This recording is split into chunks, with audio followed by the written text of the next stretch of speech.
Hello, and welcome to the Seeking Heaven channel. I'm your host, Tamara Calder Richardson, and today we have back Curtis Child, who's with the Swedenborg Foundation, who has his own YouTube channel, which is called Off the Left Eye. It's excellent. It breaks down many of the teachings of Emanuel Swedenborg and his work, which it's way ahead of his time, questions that we all have about life and the afterlife. So we're going to pick up where we left off before, and we're going to be talking about the spirit world. So here's the thing. I mean, every human probably has asked it. Why are we here? Is there an afterlife? Where do we go? What do they do there? What does that consist of? So we're going to get more into this because this is an area that Swedenborg spent a lot of his time and has many books on. So let's pick back up about maybe explain more about what Swedenborg said. How does it tie in? What is the relation first of the other side we'll call heaven? We've already discussed that there can be lower vibrational planes depending on the person's mindset. So let's focus on the good stuff, the good place, heaven, and us being here. How does we do have a team on the other side working with us? Can you explain what he said, how that works together, and then when we cross, what is a realistic viewpoint of what we should expect? Yeah, the spiritual world and the physical world are absolutely interdependent with each other. You might think of there's heaven and heaven is so great and what do they need us for? We're just here kind of waiting to go for heaven and why don't we just get rid of earth and just everybody go to heaven? But heaven couldn't function without us here. They need us here as much as we need them there. Swedenborg likened it to the foundation. Like Earth is like a foundation for a house, or it's like the feet on a body. We have to have it here in order for heaven to be heaven. So we were designed to be in contact with heaven and working closely with heaven to create a space for the whole human race to live a heavenly life. And you absolutely can be in heaven as to your spirit while your body is still on earth. That all that is at the core of heaven is taking joy in doing what is good for others and looking to the Lord or to God for the goodness of life. I mean that is Swedenborg actually called it the church. To him, he would use this word church, but he didn't usually mean an organization like a church group or a church building. To him, the church was a particular state of heart and mind that you can get into. And it's when you have a miniature heaven inside yourself while you're living on earth. So, I mean, you're driven by a love of what's good and a belief in what's true. You are a little heaven in that case. And when you are in that state, you actually are dwelling very closely with angels who are in the actual heaven there. So there can be this connection between heaven and earth when we act from similar motives to angels. And actually that even the good thoughts and feelings that we have when we're here are almost like nourishing to the angels. That when we're doing good things here, we are giving them something tangible and they are in turn inspiring us with good thoughts and true feelings. So it's meant to be something where it's very much almost like or where they're students while we're here or where they're support or we're kind of the boots on the ground for them, however you want to put it. But the human race was meant to have a very close connection with heaven.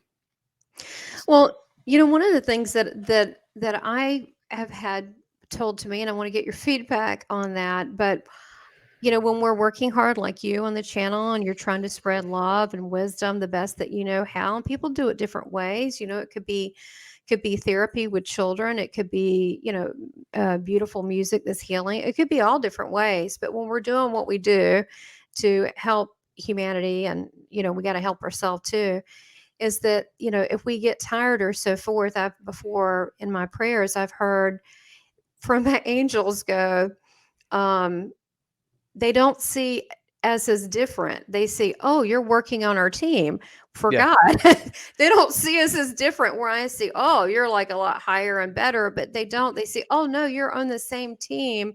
And they don't like to see us get worn down and tired or hard on ourselves. It makes them really sad to hear that because They know that it's difficult, it's denser, and it's denser on Earth. It's there's duality. It's denser. Yeah. It's not as lighter, and so they don't like to see that. But I do feel like that they are around us and they love to help. And you can ask for help. You know, when I pray, I'll say, "Well, God's holy angels surround us with their love and grace," and sometimes just the vibration of their presence is healing. Can you speak about how they work with us humans? Yes, absolutely. So to do things that are good for the human race is the foundation of a heavenly life. You mentioned how, yeah, it doesn't even have to be religious or spiritual things. It can be anything that does what is good. You can be, as you said, working to help children, even things that we would think of as like paving roads, because Mhm, roads are important. That's how I get to the hospital if I need to go to the hospital. mhm, That's how I go out and get food. Anything you're doing that serves the greater good can be seen as sacred, and this is Swedenborg says that the Lord's kingdom is a kingdom of uses. So the more that we do what is useful and good, the more we're participating in that heaven. And the heavenly life is one in which usefulness is the what he calls the primary love or the dominant love. This is the thing to which everything else in our life looks. But that doesn't mean what you should do is just be a workaholic. Because if all you're doing all you're doing is trying to work, you're going to wear yourself down, and ultimately you're not going to be as useful. So you can totally take care of yourself. It's just about what's the ultimate goal. So I could say, hey, I need to take a break. I need to take some time off. I'm going to go play video games. I'm going to go out hiking, whatever I want to do. But if the purpose of that is so that I can restore myself, so that I can return to being useful. If I am the main goal of my life, if I am the only thing my life looks to, like if I say I'm going to go and do all of this spiritual stuff so that I can somehow get money from it, so that I can go and have the fun I want, and that's the point. And if I can cut corners or whatever, I'll do it. That's out of alignment. But the alignment is, mhm, yeah, I can take care of myself as much as I possibly need to, ultimately knowing that my greater purpose is to be useful just like everyone else's mhm, is. Then I think that's healthy, and that is, I think, connecting with angels. And I think that angels, Swedenborg says, are looking to influence your motives, your higher motives. So they're looking to what he calls your ends or your purposes in life, and trying to make those purposes more and more aligned with God's purposes, and what is good and true and loving and wise for the human race. So that is where we connect with them a lot. He says that you can connect with angels through reading the Bible. mhm, We talked in an earlier episode about how he was he placed great value on the Bible and said that it was a document spoken by God in spiritual language, so that there's an earthly level, but there's a spiritual meaning within that, and that actually when we are reading it, the angels around us understand it in its spiritual meaning. So there can actually be a mhm. connection made, a heaven and earth Okay. there. Everything good that we do, every good feeling that we nurture, sort of provides a habitation for angels. As I said, that earth needs heaven and heaven needs earth. There's interconnectedness above and beyond what I can understand or even imagine. But I think when they say to you, "Well, we're on the same team," I think it's very literally true, even if maybe like what's exactly going on the team is a little above my pay grade. Doesn't mean that the good efforts that all of us are doing aren't Right. important to the great things that they're trying to do. Yeah, I agree, and I think that people, just because they can't see them, some people can perceive them. Now, I know he even talks about the presence of angels and how to perceive it and how he perceived them. I perceive them by the raising of energy. Usually, it's in prayer when I'm speaking to God. It's usually during a time like that, but it doesn't have to be. It can be a quick thing where but it usually is. It's usually that. Sometimes it's meditation. Sometimes I need them, and I feel worn down, and I feel them around. I can feel a raising of energy. I always feel it when I'm asking for God's presence, and for myself or others. And I sometimes see them as colors on my wall, and I think it's because they're a higher vibration, so I can't. I've seen them as light sources, and they're just like one was in St. Michael in my room, and it lit it up. It was amazing. I wish that would happen a lot, but that was one time. But I think it's because there's such a high vibration, and I'm still here in this 3D world. I can't visually interpret them as they are. So that's the Yeah. closest I can get to them. How did he interpret angels? Yeah, he was able to see angels um, as people. So to him, that angels are come from people. Like we can become angels. We can be on the way to becoming angels, and angels have the human form just like we have the human form. Actually, the form itself comes from God, and sort of angels and we or in God's image and likeness. So he would see angels as humans, but increasingly radiant and beautiful humans, depending on how as they had opened more and more of themselves up to God. So he talked about there being what he called natural angels. So these were angels who are just like on a sort of on the lowest level of what it is to be in heaven, and they would look like young and beautiful and just a picture of, in the spiritual world, who you are on the inside shines through on the outside. So if you have these people who are absolutely, they're not ego-centered, they are loving, they're genuine, they care, what would that look like in a face? So he would see people that embodied those positive qualities. But as you move up into what he called being a spiritual angel, they became more and more the image of these amazing qualities, and actually shone with light. He says that the third level of being an angel, the third level of having your mind open, you can't even believe how amazing these beings are. They become so beautiful that you're stunned by it, because it's more and more of God coming through people.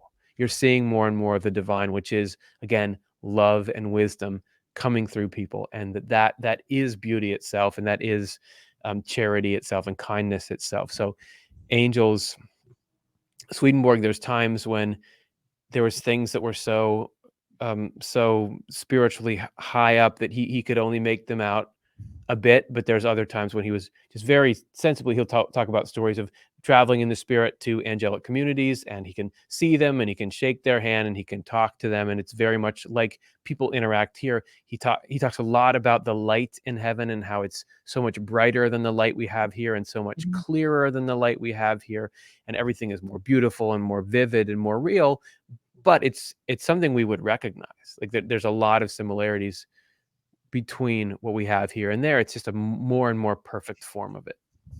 So when he talks about angels, is he saying that we can also have earth angels? So an angel is a state of mind in which in which love of helping, love of usefulness is the most important thing to you. It's become the thing that you care about. Love of God is become the most important thing that you care about. You can be a person on earth and have gotten into that state, and in that case, your spirit is already in angelic form. While your body's walking around here, you can have that state and be living in any part of heaven. Swedenborg talked about different layers to heaven, because he says the human mind has levels in it. Okay. And he talked about them almost like levels of when you're zooming in a microscope. Like you can, if you look at a human body, you could just say, well, there's a hand, and you see it as a single thing. But if you were able to zoom into it enough, you could see that it's actually made of tissue, and that there's all kinds of there's so much going on there at that level. That's like the second level. But if you even zoom in on the tissue, you can see it's made of individual cells, and that's like the third level. So there are those levels of magnitude in the human mind, and you can be open to God on the first level in the most simple way, and that creates a certain level of heaven in you, which you would call a certain level of being an angel. But then you can open on the spiritual level, you can open all the way on the heavenly or celestial level, and when you do that, that's sort of being an angel of the most progressed form of an angel that you can get to. So angels, it's just all different states of mind that we can get into, and because it's in the spiritual world, states of mind affect your state of mind affects how you look and what's around you and where you are. So then there's also angels, like the archangels that are just created from divine will, right? They're just created at will. But then they're saying there's also states of mind of being in that angelic state of mind, being here or now, is what you're saying. Is that correct? Well, people will say like, "Oh, that she was like an angel to me because she was doing that." We know that like there's something about the way that about someone who acts from love that is angelic, that's slipped into our speech and into our idioms because we know that God's love coming through a person is angelic. And interesting, like when Swedenborg talked about archangels like Gabriel, Michael. He talked about them actually being like almost a function people could participate in. So like he talked about Michael as being, I think, defending truth. So Mm-hmm. anybody who's using the truth, any angel who's using truth to defend can be kind of like playing be part of Michael at that point. So it's Got almost it. like a function like a firefighter or something, but you're a Michael angel, and that's part of how these incredibly powerful beings can appear to people because it's people tapping into this sort of way of being. Oh, that makes total sense. Now, how do we know? I know that you said we have at least two guardian angels. When are they? Does he say that they're assigned to us before we get here? They change. You have Okay. different angels with you at different phases of your life. I thought he says that's why childhood is so different from adolescence, because when you're in earliest childhood, you're surrounded by what he calls celestial angels, or the highest, most innocent, most loving angels. That's why kids are the way they are. And then as you grow, you get surrounded by angels that are more interested in intellectual things. That's when you start to develop your own mind. And then as we get to be adults, we call, depending on the kind of life we lead, we call certain beings toward us that have a similar life to we do. So as we grow and change, we call different angels to us. I don't know. Yeah, I don't know the specifics of whether or not you do have some angels who are just with you the whole time. It would seem like so, but I do know at least some of your angelic company changes as you change. That makes sense. I know in my near-death experiences, I didn't know there were. I mean, I knew there were angel, but I didn't know they were like a known angel. But I knew Uriel, and I was like, "That's an odd name." I didn't know anything about that. Yeah. And Uriel has been with me. What is it? The fire of God? It's been, he, she has been with me, but I've noticed it's changed. I used to have when I was doing a lot of healing work, and had Shamel around me a lot. And now, because I'm speaking out a lot, I have Gabriel. I used to do a lot of deliverances, and then I'd have Michael. Now I Yeah. have Gabriel around a lot. I still have Uriel. Uriel, I think, is my guardian angel, because I've seen Uriel multiple times and with me, beside me, healing me and my NDEs. But Gabriel's with me a lot. But there's different ones that are around, and I think they assist. And strangely enough, I don't quite understand it, but I think they work with our loved ones on the other side that have roles in heaven. They work with them and help. They coordinate. They can influence. It's funny. I believe the angels can influence, but so can our family. What does he talk about the influence of heaven upon this earth? Yeah, our this the state of the spiritual world directly affects what consciousness is like for us here. Actually, in the period during which Swedenborg was writing, he said that something that he called the last judgment occurred. And this is in 1757, and he said that because there's been this Christian prophecies about the last judgment, and he said that the last judgment is just a sorting of the spiritual world that happens when a particular sort of spiritual era is coming to a close for people. And at the time when he was writing, things had gotten pretty bad in the world of spirits, like the intermediate place where there had been a lot of Christians who were hypocritical and domineering, but yet saying that they were good, clogging things up. It was such a mess there that it was actually affecting humans on earth our ability to think clearly about spiritual things and think independently. So after this last judgment, which he wrote a whole book about, which you can hear all about what that Mhm. was like, after that, he said that freed up human consciousness, that since then, even though most people didn't notice it, humans since then have been able to think more rationally in spiritual matters. It has opened up our consciousness. So the state of the spiritual world um, affects us in huge ways here. It could be that there's definitely been this explosion of thought and technology and everything since that time.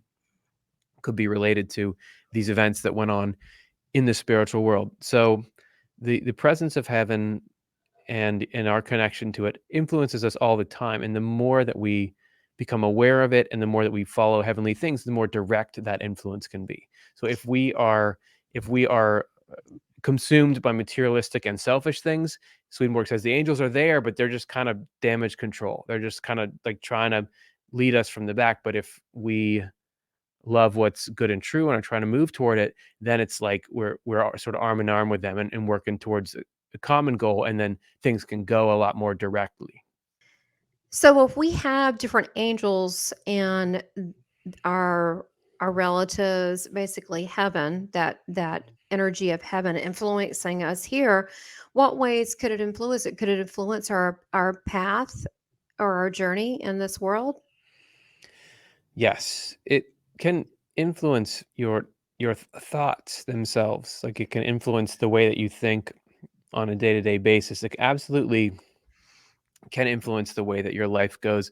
Angels are trying to lead us, or God through angels is trying to lead us. And the more that we allow ourselves to be led, the more that our life can take a direct path to heaven and the happiness of heaven. So, and part of that can get opened up by us noticing the angelic influence in our life. And this is not something that you have to be able to have spiritual experiences to notice. I think whenever a good impulse comes into you, or or a true wise thought comes into your mind, you can say, "Thanks for that. Thanks," because that's coming to you from heaven. And that the more that you kind of create that connection, you can get to a state that Swedenborg calls perception, where you are connected enough to angels and the truth that you can, when you hear something of any religious or spiritual nature, you can tell if it's true. You can feel and tell like that is true, or that is good. He says you build up this thing that he calls conscience, which is kind of like a step toward perception, where you get a really good sense of what's right and what's wrong, and that can be the way angels can lead you through that conscience to making their kinds of decisions that will put you further toward heaven. So it can become very overt, like it was for Swedenborg, where he was having literal conversations with angels and learning, or it can be just in being led by the things that feel right in your beliefs, and it's angels all the same, but they're just doing it through the things that are familiar and common in our day-to-day experience. So how does he what does he say about guides versus angels, people that are appointed to us to assist us on our journey? I think he wouldn't make a distinction. I would think he does talk about different there are many different kinds of angels. To him, they were all people that have died and moved on to the spiritual world, but but he calls them all. He'll talk about natural angels, spiritual angels, heavenly angels. He'll talk about the different functions they do. But it's just kind of like different job titles. So you could Okay. be, yeah. So a natural angel would be someone that was uh, originated as an angel, whereas a human that worked themselves an angel would be called what?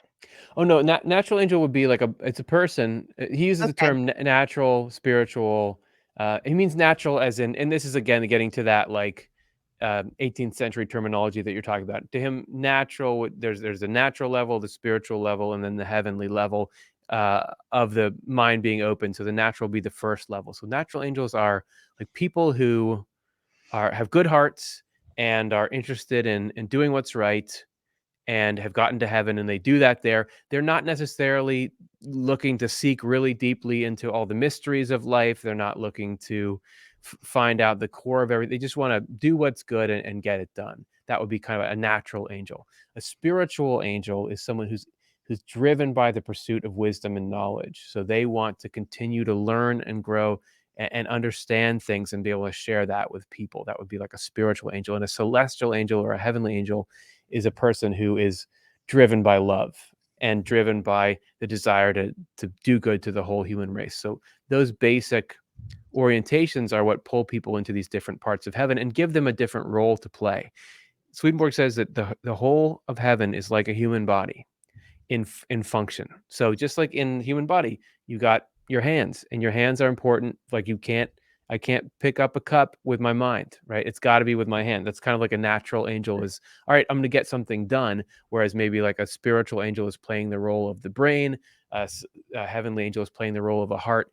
There are all these different functions and different kinds of Mhm. people, but they're working together, using each of their strengths to accomplish the goal, which is the happiness of all and the ability to help the human race. So there's all these different kinds of people and they have these different roles, but they're all absolutely working to serve each other. They all consider themselves part of the same heaven, and they see humans as, those of us who are still on earth, as part of that as well, and they're constantly trying to lead us in. And just like the human body, it eats food and the food becomes part of the body. That's like us dying and becoming part of this heavenly body.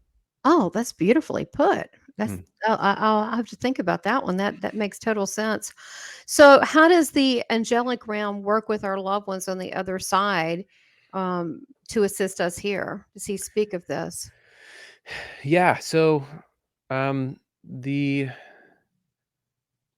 we all end up in a community, like I was talking about before, and at times we can be visible in that community depending on how focused on spiritual things we are here.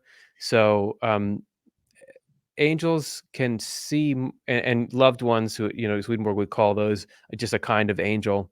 They can see very clearly not just you, but the details of what your inner life is like. So they can tell what kinds of, like, he says they can see thousands of more things about any individual thought that you have than you can. That what might seem like a just simple feeling or simple thought to us actually has so many components to it. It's kind of like I said before, like, oh, there's a hand. It seems like it's one thing, but it's actually millions and billions of teeny little parts to it. So angels know much more, um, with much a greater degree of precision than we do, the nature of our life. They know what it is we care about. They know what it is we're looking for. They know what it is we need to kind of let go of and leave behind and fix up. They know what we need to pursue more. So they're able to see us, in some ways, know us better than we know ourselves, and steer us toward toward doing the things and living the life that's gonna maximize that we couldn't see for ourselves. So it's been really comforting to me, like when I'm beset by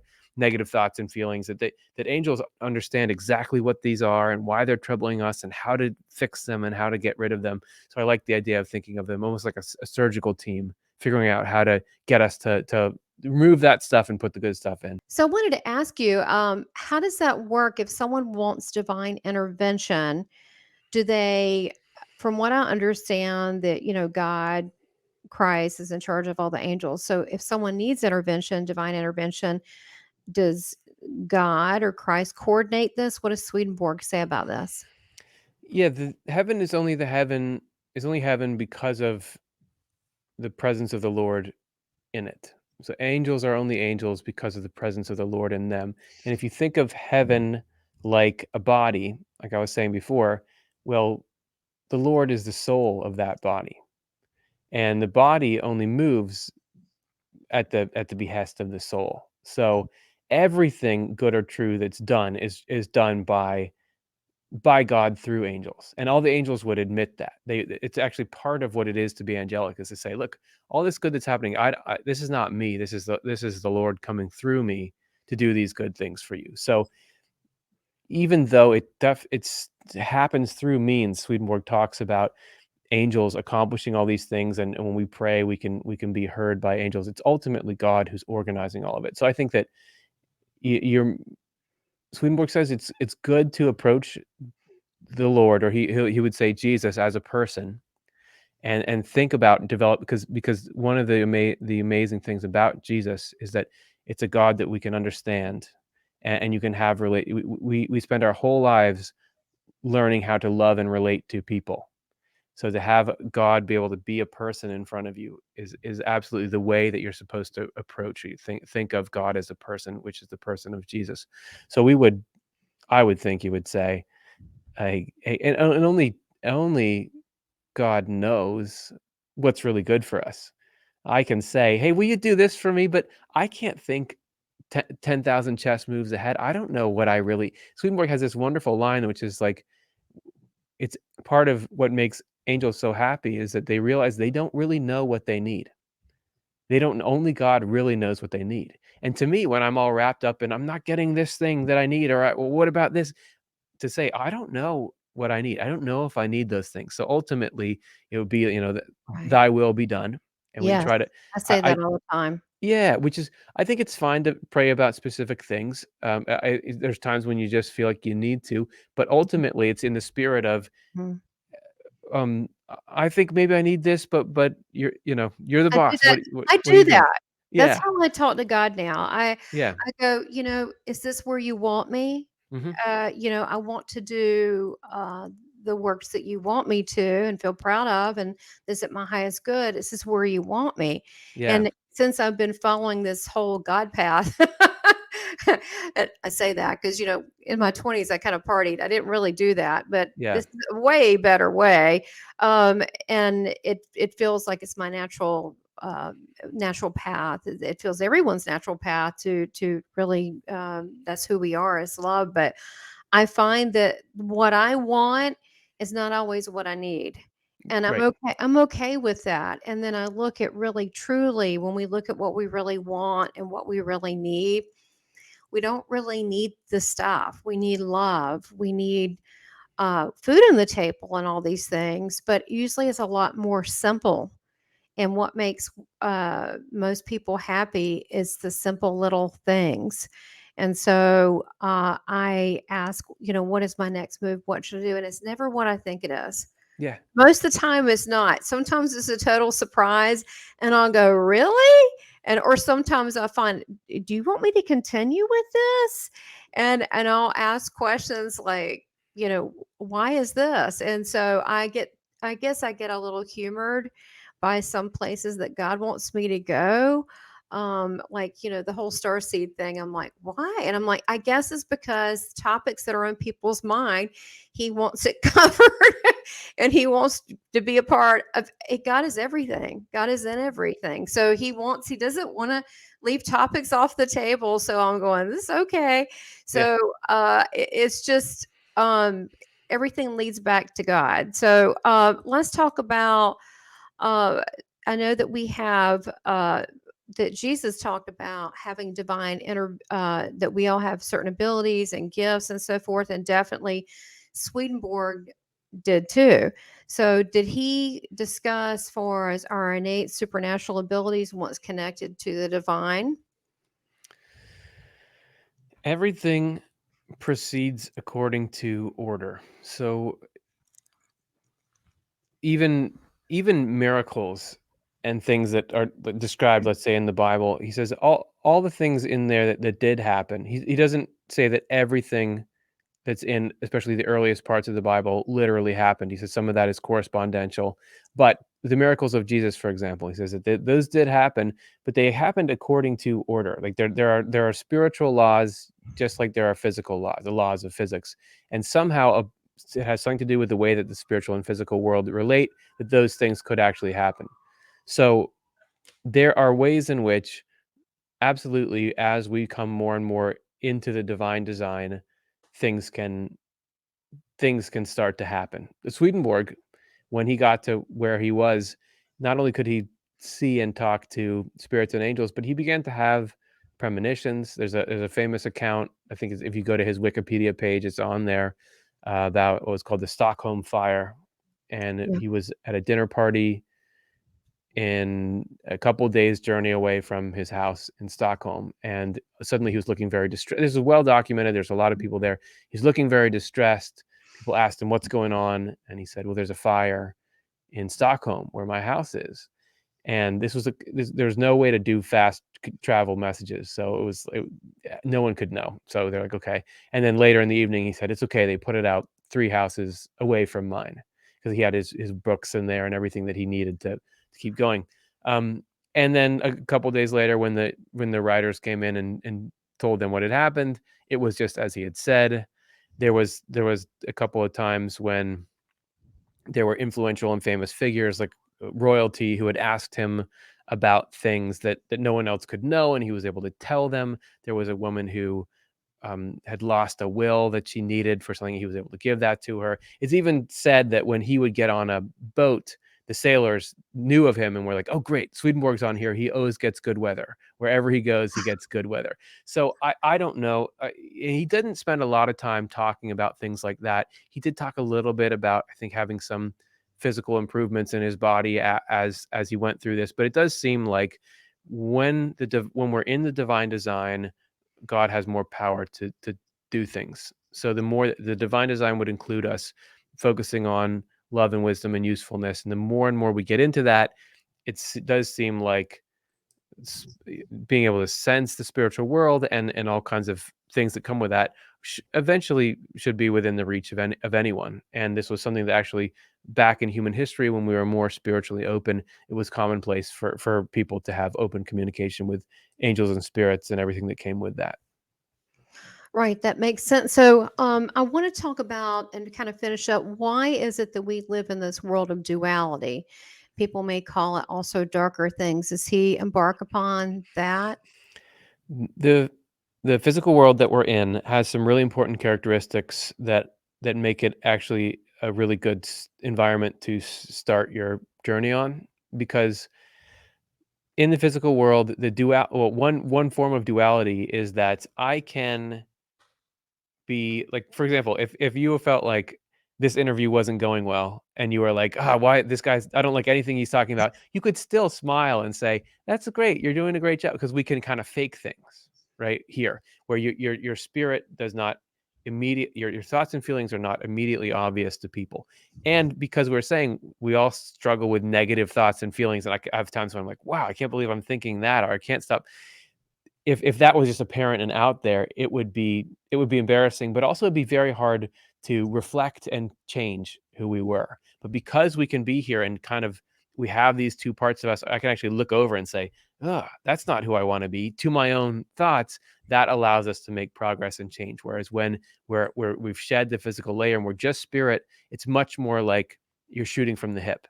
You just are sort of what you think, that's what you say, which if God's been able to bring you into a heavenly state, that's a really great way to live your life. But we need this world here in which to do it.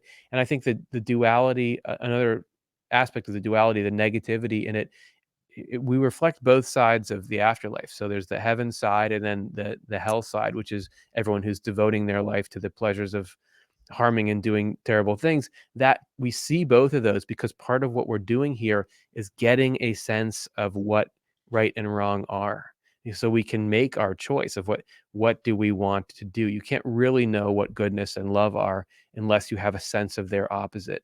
And in this state of freedom, where I can totally understand what it is to be a human being, and I can understand what it is to cut in line in front of somebody else, and what kind of harm that does, and I can see it clearly. And if I can say I don't want to do that, that has a power that changes my spirit, because it's done in freedom. Only things that are done in freedom stick with you and become part of your spirit. So the Got world it. of duality it's not how it should be. I think the original divine plan was not to have any kind of suffering like we have here, like on this magnitude and this level. That's been because by people making selfish and harmful decisions, has we've really polluted that sort of landscape. But it always was meant to be that this is a world in which we are free to choose what we want to do and who we want to be, and what we want to love and bring into the world. So it's yeah, I've it can be a grind trying to get through this world. There's been a lot of times when I'm like, yeah, why are we here? Why are we just on this rock in the middle of space, and all these things that we're constantly getting battered around by life. But even though it's not readily apparent, the development that's happening in our spirits is really good, and it's going to pay off, and it sounds cliche, but it will be worth it in the end. Yes, I agree with everything that you said. And it is difficult, but free will. That's what we have. God gave us free will, and we can take that beautiful power and do something good with it or not. And it's also a learning playing field. So look, you have been a real joy. Everybody, please watch Off the Left Eye on YouTube, where you can find a lot more of this information on Swedenborg. And also, the next episode, we're going to be talking about what are these spiritual laws? Does reincarnation exist? And what does Swedenborg think about other galactic planets? Hmm. So, thanks so much, Curtis. Thanks for having me. Can't wait for the next one.